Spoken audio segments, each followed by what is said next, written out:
இனிமையான நண்பர்களே, அன்புள்ளம் கொண்ட சொந்தங்களே, அனைவருக்கும் வணக்கம். அடாவடித்தனமாக பேசுவது, வெறுப்பு அரசியலை பரப்புவது, கலவரத்தை தூண்டுகின்ற வகையில் பேசுவது பாரதிய ஜனதா கட்சியில் மட்டுமே சிலருக்கு கைவந்த கலை. அதைத்தான் இந்துத்துவா என்பார்கள், அதைத்தான் தேச பக்தி என்பார்கள், அதுதான் இந்திய தேசம் என்று பேசுவார்கள். ஆனால் அதில் பலருக்கு இந்த இந்தியா என்கின்ற நாடே சொந்தமில்லை என்பது கடந்த கால வரலாறு. தற்பொழுது கூட மத்திய பிரதேச மாநிலம் போபால் தொகுதியின் நாடாளுமன்ற உறுப்பினர் பாரதிய ஜனதா கட்சி சார்ந்த பிரக்யா தாகூர் என்பவர் தொடர்ந்து பல்வேறு சர்ச்சைக்கு விதமான வகையில் தன்னுடைய பேச்சை வெளிப்படுத்தி இருக்கிறார்.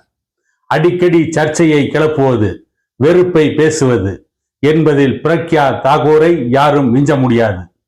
அப்படி சமீபத்தில் வெறுப்புணர்வோடு பேசியது, ஒரு சர்ச்சையை கிளப்பிய பேச்சு. மற்ற மதங்களை சார்ந்தவர்களின் வீட்டுக்கு உங்கள் பெண்கள் போனால் அவர்களை காலை உடையுங்கள் என்று அடாவடித்தனமாக பேசியிருக்கிறார். எதற்கு அடுத்த மதத்தை சார்ந்தவர்கள் வீட்டிற்கு போனால் காலை உடைக்க வேண்டும் என்பதை பற்றி அவர் விரிவாக பேசிய பொழுது, மற்ற மதத்தை சார்ந்த ஆண்களை திருமணம் செய்து கொண்டு அவர்களை காதல் திருமணம் செய்து கொண்டால் அந்த பெண்களை காலை உடைத்து உங்கள் வீட்டிலேயே போட்டு வையுங்கள், அவர்களை வெளியே விடாதீர்கள், அவர்களை அடக்குங்கள், ஒடுக்குங்கள், சொல்லி பாருங்கள், கேட்கவில்லை என்றால் பல பிரயோகம் செய்யுங்கள், அடிக்க தயங்காதீர்கள், அவருடைய காலை ஒடிக்க தயங்காதீர்கள் என்று பேசியிருக்கிறார். நான் என்ன கேட்கிறேன், பெண்கள் மட்டும் அடுத்த மதத்தை சார்ந்தவர்கள் வீட்டுக்கு போனால் காலை உடைப்பீர்கள், ஆண்கள் போனால் ஆண்களை தடுக்க வேண்டுமா வேண்டாமா? அதே நேரத்தில் மற்ற மதத்தை சார்ந்த பெண்கள் இந்து மதத்தை சார்ந்த ஆண்கள் வீட்டிற்கு வந்தால் இந்த ஆண்களை என்ன செய்வது, அல்லது அந்த பெண்களை என்ன செய்வது? பெண்கள் ஒழுக்கமாக இருக்க வேண்டும், கட்டுப்பாடாக இருக்க வேண்டும், அவர்கள் பெற்றோருக்கு கட்டுப்பட வேண்டும் என்பதெல்லாம் ஒரு புறம், அதை ஏற்றுக்கொள்கிறோம். ஆனால் அதை எப்படி செய்ய வேண்டும்? அந்த பெண் குழந்தைகளை பாசத்தால் கட்டி போடுவதா, அல்லது அடித்து உடைத்து நொறுக்கி அவர்களை பலவந்தப்படுத்துவதா, அவர்கள் மீது வன்முறையை பிரயோகம் செய்வதா? அதுதான் பெண் குழந்தைகளை வளர்க்கின்ற பாங்கா? பள்ளிக்கூடங்களில், கல்லூரிகளில் மாணவர்களை, மாணவிகளை ஆசிரியர்கள் அடிக்க கூடாது, தண்டிக்க கூடாது என்று இன்றைக்கு பேசப்படுகிறது. அது சம்பந்தமாக நீதிமன்றமே தன்னுடைய கருத்துக்களை சொல்லிக் கொண்டிருக்கிறது.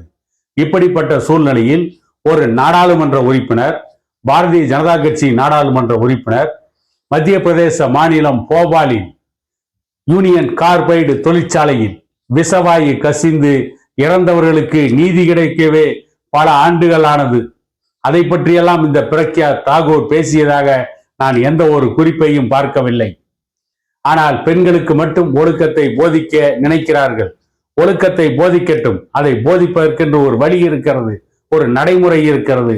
அவர்களை அன்பால் கட்டி போட வேண்டுமே தவிர அதிகார பல பிரயோகம் செய்து அவர்களை கட்டி போட முடியாது. காதலை பற்றி பேசுகின்ற இந்த பிரக்யா தாகூர், பெண்கள் காதலிக்கிறார்கள் என்று பேசுகின்ற இந்த பிரக்யா தாகூர், இன்றைக்கு வந்திருக்கின்ற திரைப்படங்கள், தொலைக்காட்சி தொடர்கள், இன்றைக்கு இருக்கின்ற சமூக வலைதளங்கள் பெண்களுக்கு, மாணவர்களுக்கு, மாணவிகளுக்கு, இளைஞர்களுக்கு, இளம் பெண்களுக்கு தவறான வழியை காட்டிக் கொண்டிருக்கிறது. இந்திய பண்பாட்டையும் கலாச்சாரத்தையும் இந்த திரைப்படங்களும் தொலைக்காட்சி தொடர்களும் சீரழித்துக் கொண்டிருக்கிறது. மேற்கத்திய கலாச்சாரம், வெஸ்டர்ன் கல்ச்சர் இந்தியாவிற்குள் படையெடுத்து இருக்கிறது. அந்த படையெடுப்புக்கு இந்தியா பலியாகி கொண்டிருக்கிறது. இந்திய இளைஞர்கள், இளம் பெண்கள் பலியாகி கொண்டிருக்கிறார்கள். அந்த மேற்கத்திய கலாச்சாரம் இந்தியாவிற்குள் ஊடுருவாமல் தடுக்கக்கூடிய சக்தி மத்திய அரசுக்குத்தான் இருக்கிறது.